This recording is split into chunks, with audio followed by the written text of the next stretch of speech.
Assalamualaikum warahmatullahi wabarakatuh. Bertemu lagi dengan saya Reni Noviantisari dalam mata kuliah analisis kebijakan moneter yang diampu oleh Bapak Dr. Alpan Satrianto SME. Nah, kali ini saya akan mencoba untuk presentasi artikel yang berjudul Effectiveness of Monetary Policy Transmission in Indonesia. Nah, penelitian ini dilakukan oleh Muhammad Farufuddin dari Department of Economics Muhammadiyah University of Malang. Kita masuk abstrak. Nah, mekanisme transmisi kebijakan moneter merupakan saluran yang menggambarkan bagaimana tujuan akhir suatu objek negara dapat dicapai secara efektif. Setiap saluran pada mekanisme transmisi kebijakan moneter saling bergantung dan terkait satu sama lain.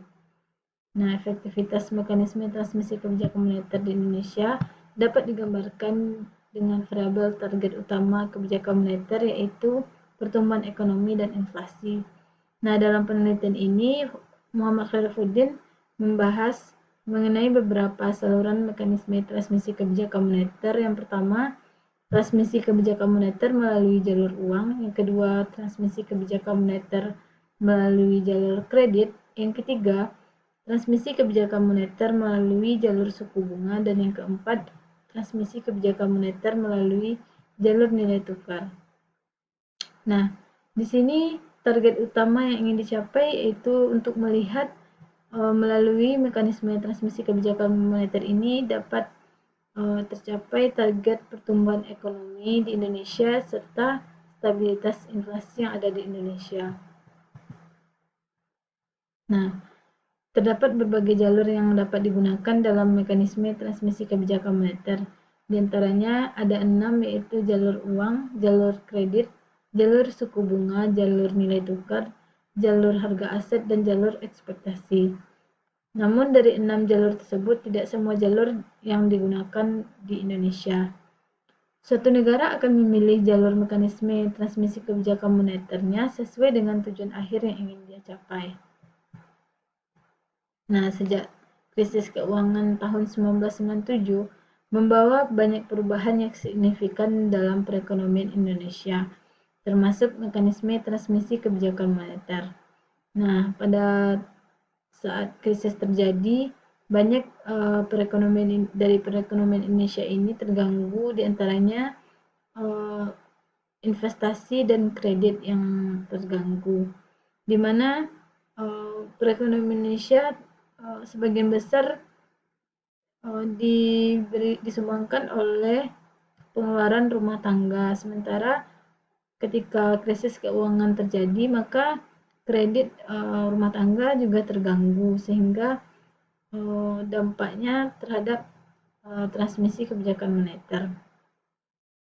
Nah, pada tahun 2012 setelah dilakukan penelitian oleh Wulandari, di mana Wulandari menemukan bahwa jalur suku bunga lebih berperan penting dalam mekanisme transmisi moneter untuk menjaga inflasi, tetapi memiliki peran yang terbatas dalam pertumbuhan ekonomi.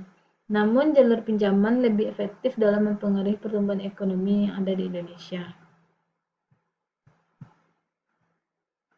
Nah, menurut Norman Smith dan Hebel tahun 2002, setiap negara Asia Tenggara memiliki mekanisme kebijakan moneter yang berbeda. Hal ini disebabkan karena adanya perbedaan efektivitas mekanisme transmisi di masing-masing negara.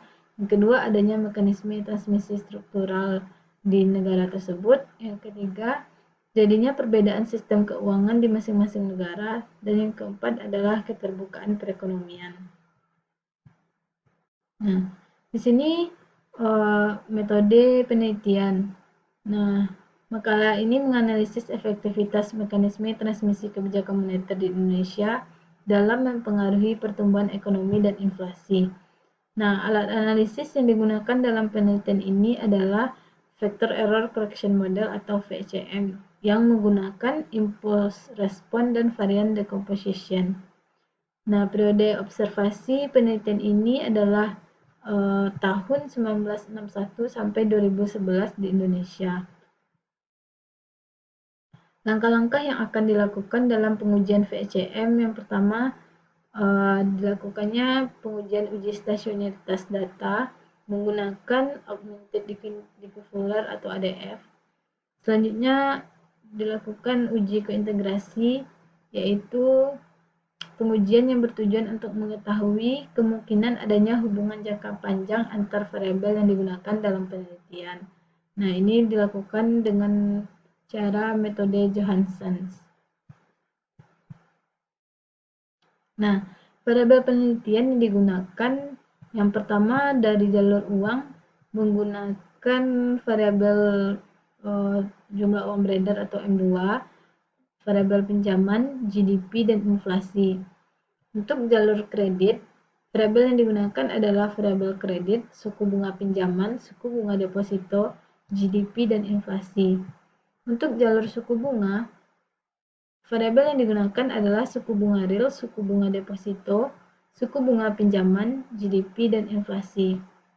Sementara untuk jalur nilai tukar, variabel yang digunakan adalah suku bunga real, ekspor, impor, nilai tukar, PDB, dan inflasi. Nah, selanjutnya untuk menguji VCM, metode pertama yang akan kita lakukan yang pertama uji stasionaritas data. Nah, dari hasil pengujian stasionaritas data, dilihat bahwa hasil ujinya untuk saluran uang, saluran suku bunga, dan nilai tukar berada stasioner di tingkat first difference, sementara untuk saluran kredit sendiri itu stasioner di second difference. Maka untuk melanjutkan ke uji kointegrasi, kita mengambil untuk hasil uji stasionaritas untuk melakukan uji VCM nanti kita mengambil di tingkat second difference karena saluran kredit hasil stasionaritas datanya adalah di second difference. Nah, selanjutnya kita lihat hasil uji kointegrasi. Nah, untuk hasil uji kointegrasi ini bertujuan untuk melihat apakah data yang kita gunakan terkointegrasi atau tidak.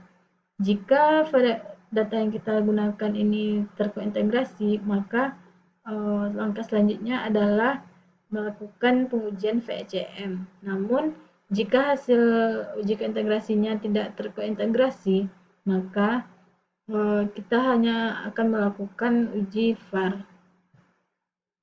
Nah, di sini digunakan adalah optimumnya adalah log 1. Nah, untuk melihat apakah data yang kita gunakan terkointegrasi atau tidak, kita lihat dari nilai kritisnya adalah 0,05 alfa.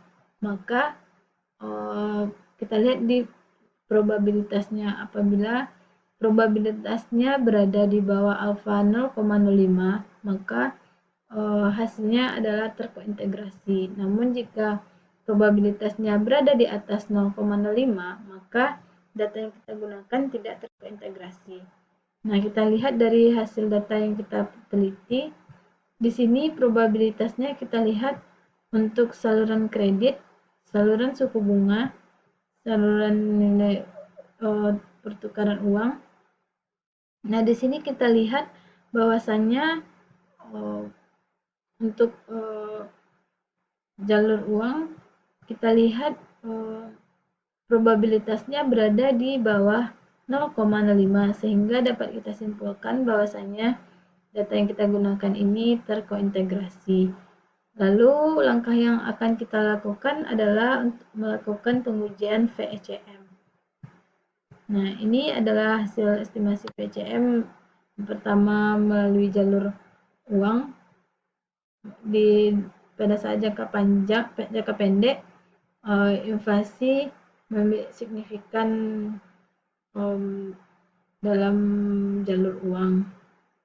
Itu juga dari jangka panjang inflasi dan M2.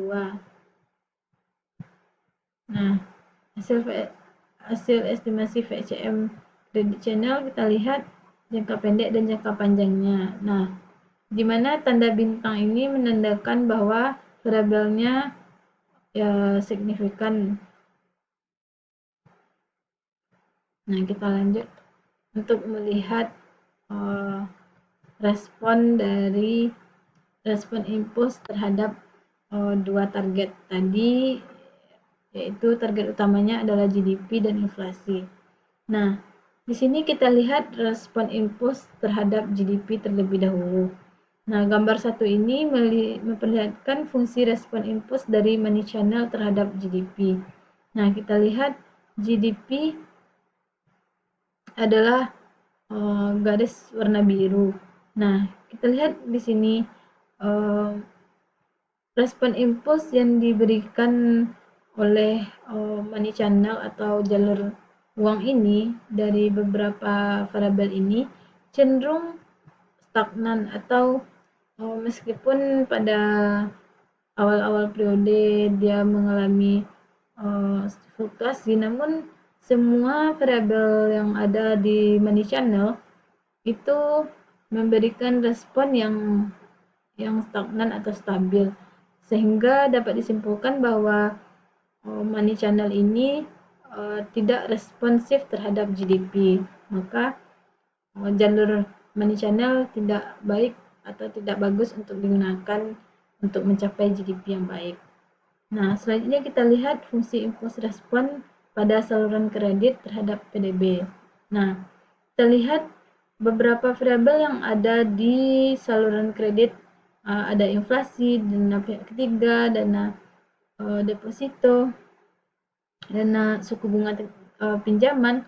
Nah, di sini kita lihat semua variabel pada saluran kredit ini memberikan respon yang baik atau memberikan shock yang bagus atau goncangan yang baik terhadap GDP, sehingga dapat kita simpulkan bahwasanya respon yang diberikan oleh variabel-variabel yang ada di saluran kredit ini baik atau bagus untuk digunakan dalam mengambil kebijakan moneter, sehingga mendapatkan akan mencapai pertumbuhan ekonomi yang baik. Nah, disarankan bahwa pemerintah atau pengambil kebijakan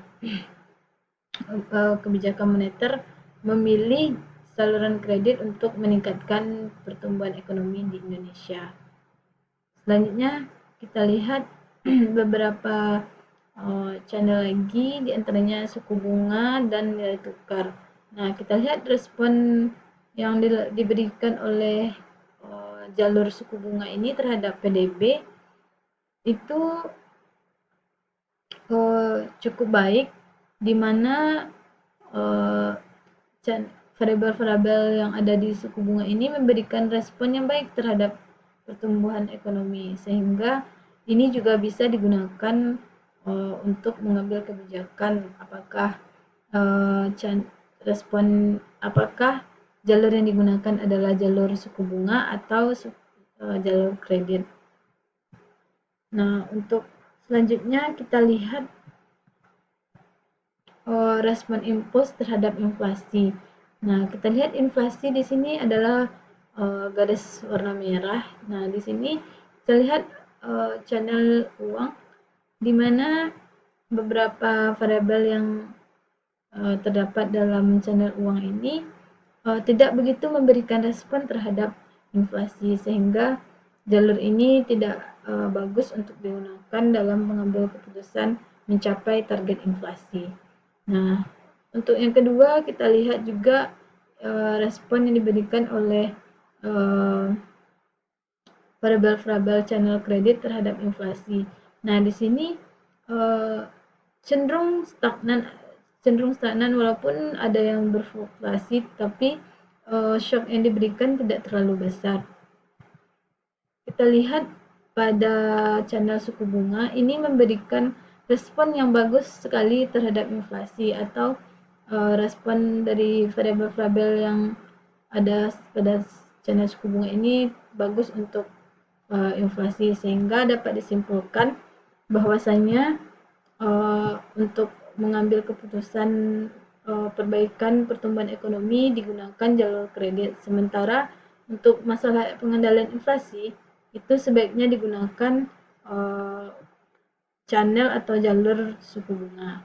Sekian dari saya ucapkan terima kasih. Assalamualaikum warahmatullahi wabarakatuh.